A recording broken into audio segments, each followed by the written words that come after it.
kakati waliwo muganda wange ngambi nyonnyola abantu lwaki map eno baagikyusa. Olwaleero sigenda kukayana ku map oba ntuufu oba si ntuufu.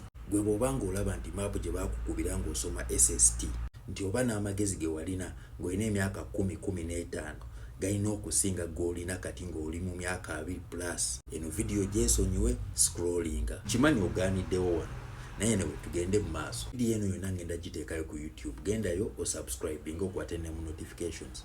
Lwakuba bannaye YouTube abantu mbalaba mu comment nga mugamba nti muzaakinga ne mutagiraba. Simanyi oba ebisajja bigikwatamu. Anyway, eno map tugenda kulaba ani yagikuba, dirwe yagikuba na lwaki yagikuba. Tulabe na kiki yali agezaako okuyisa naye kati yakiyisa nawo dda. Map eyo yakubibwa omusajja mu Germany nga bamuyita Gerardus Maketa. Bamuzaala mu 1512. Era map eno yagikuba mu 1569. Naye kati waliwo ekitabo kino kye mbadde njagala okusomera kikugireyo ekifaananyi Europe yali ku kimu kiseera ekyo. Mu kiseera ekyo abaddugavu Abafirika baali baakamala okufuga Europe okumala emyaka 8 okuva mu 711.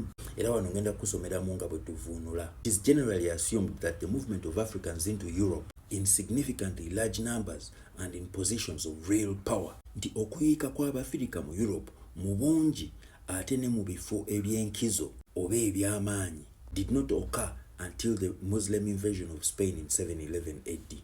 Nti kwabaawo nga Abasiraamu balombye Abaspaana mu 711 AD.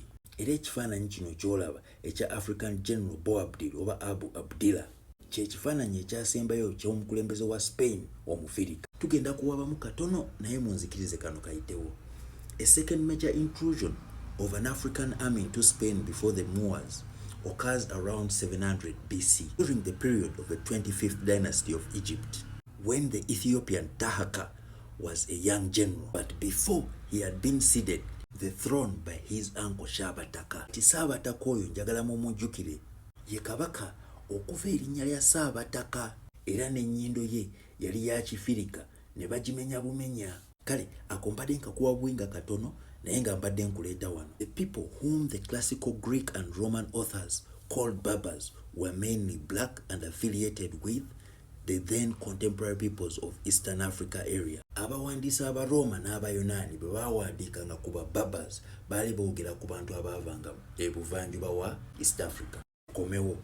The world changed dramatically in 1492, not only because Columbus stumbled in the direction of the Americas. Enkyukakyuka y'omugondo yaliwo mu nsi mu 1492.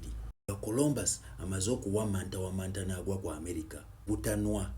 But because that was the very year the Moors were defeated. Mu mwaka ogwo gwennyini Abafirika ba Moors mwe baameggebwa. It is not an accident that it is Spain and Portugal who spearheaded the movement in this direction. It was on January 2nd, 1492 that the African leader Abu Abdillah, otherwise known as Boabdil, surrendered to the Spanish. Tekyali kyansimatu okulaba nti Abaspaana n'Abaportugal be baakulemberamu omugendo guno. January nga 2, 1492 Omufirika Abu Abdillah wa Boabdil we yawanikira n'assaamu ttawero n'awaayo Spain.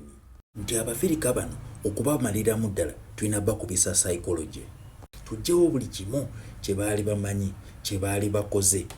Tubyoke tubisaanyeewo, tubatandika obbasomesa buto. Tubasomesa ebyaffe bye twagala. Ekyo kikulaga ki nti obukulembeze bwaffe obwamala emyaka 8 bwali bwakaggwa. Mu 1492 kati nga wano tukomawo mu Africa ng'Abazungu bagezaako kwetebenkera kwenyweza bajja mu kifaananyi ky'obuddu kye baalimu nga tubafuga. Kati mu kugezaako okwenyweza okwo baali balina okuggyawo buli kimu kye twali tukoze. Mu bintu bye baagezaako okuggyawo ne map mwe yagendera. Psychologists mu University ya Germany gye bayita Göttingen, Abafirika bano okubamaliramu ddala tulina bakubisa psychology. Tuggyewo buli kimu kye baali bamanyi, kye baali bakoze, tubyoke tubisaanyeewo, tubatandika obbasomesa buto, tubasomesa ebyaffe bye twagala. Africa ne basooka bagikendeeza obunene, ne baddira ne South America nayo ne bagikendeeza. Greenland ebisinga byombi obunene, era nga ne Europe naye munene okufa obufi. Naye nga bw'obitunuulira Greenland erina square kilometer miliyoni 2, Africa erina miliyoni 3, South America erina square kilometer miliyoni 17. Naye ng'ekituufu Africa eno ejaamu bu Greenland 15, era ne South America eno ejaamu bu Greenland buno 8 oba 9. Bwe tutunuulira Europe erina million square kilometers 10. Kibeera kitegeeza nti Africa eno ejaamu bu Europe 3 ne bu America 3 ne mufika nammu ekibangiriza ekinene. Bwe bamala ekyo ekya science ne bagamba ekyokubiri psychologically omuntu bw'omunafuya n'omuteeka wansi naye muli era oluvannyuma atandika okwetwala nga wa wansi, era omuntu bw'omutwala nga wa waggulu naye atandika okwetwala nga wa waggulu. Bamaze okugamba nti Katonda ali waggulu mu ggulu, sitaani ali wansi mu geyeena. Ate jjukira Katonda muzungu, sitaani muddugavu. Kati ekyo ng'eno maapu eba tesobola kijjayo ate nga Africa yeri waggulu nga bo be bali wansi. Olwo nga bakola ki? Nga bakyusa. Kati olwo ng'abazungu batandika okwetwalira mu kifaananyi ekya Katonda, nga muli batandika n'okuwulira nti bankizo ku mawanga amalala oba ku bantu abalanja endala yonna, gye tuyita superiority complex, ng'abazungu bafuna superiority complex muli, ng'olwo abaddugavu tufuna inferiority complex. Olwo nga bagamba mmwe abali eyo wansi muli third world, muli sub-Saharan.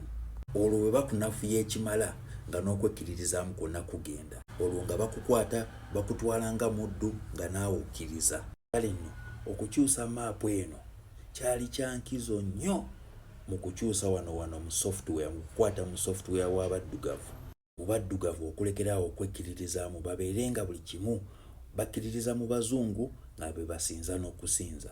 Kale kati waliwo ka video ke mbadde njagala obbazanyira kali mu luzungu naye mukalabe mukeetegereze. Enno mwanattu teweerabira okusubscribinga ku YouTube ne ka notifications n'okakwatamu awo wansi.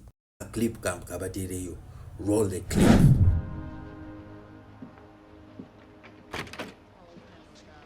Hi, I'm sorry. Hello. Sorry to be late. Not a problem. I'm CJ Craig. Of course you are. I'm Dr. John Fallow. This is Dr. Cynthia Sales and Professor Donald Huke.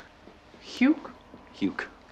Okay, and you are the Organization of Cartographers for Social Equality. Well, we're from the OCSE. We have many members. How many? 4,300 dues-paying members. What are the dues? $20 a year for the newsletter. Let's start. Wait, I want to see this. This is Josh Lyman. Indeed you are. Josh, this is Dr. Fallow, and Hi. who's Mary Men. Yes. Should we begin? Yes. Plain and simple, we'd like President Bartlett to aggressively support legislation that would make it mandatory for every public school in America to teach geography using the Peters projection map instead of the traditional Mercator. Give me $200 and it's done. Really? No.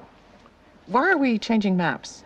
Because, CJ, the Mercator projection has fostered European imperialist attitudes for centuries and created an ethnic bias against the Third World.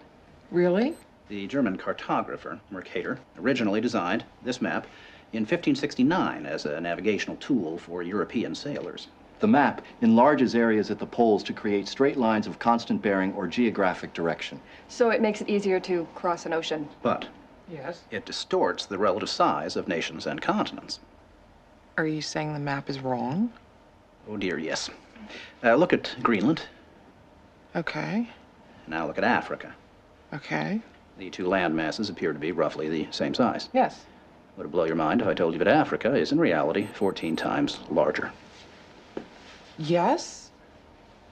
Here we have Europe drawn considerably larger than South America. When it's 6.9 million square miles, South America is almost double the size of Europe's 3.8 million.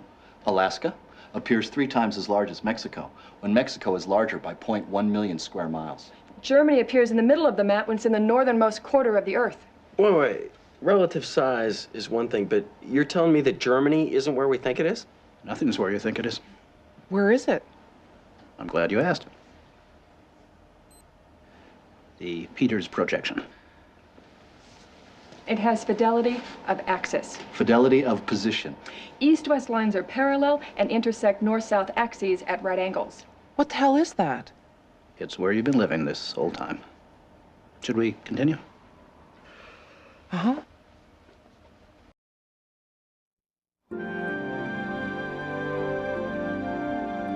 So, you're probably wondering what all of this has to do with social equality. No, I'm wondering where France really is. Guys, we want to thank you very much for coming in. Hang on, we're gonna finish this. Okay. What do maps have to do with social equality, you ask? She asked. Salvatore Natoli of the National Council for Social Studies argues, in our society, we unconsciously equate size with importance and even power.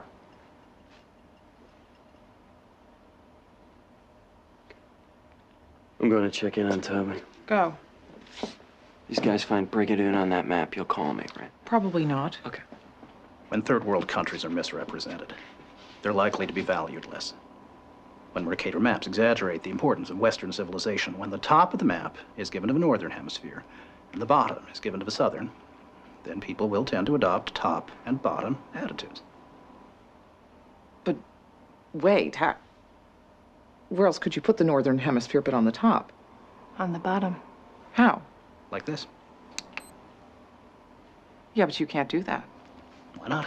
Because it's freaking me out.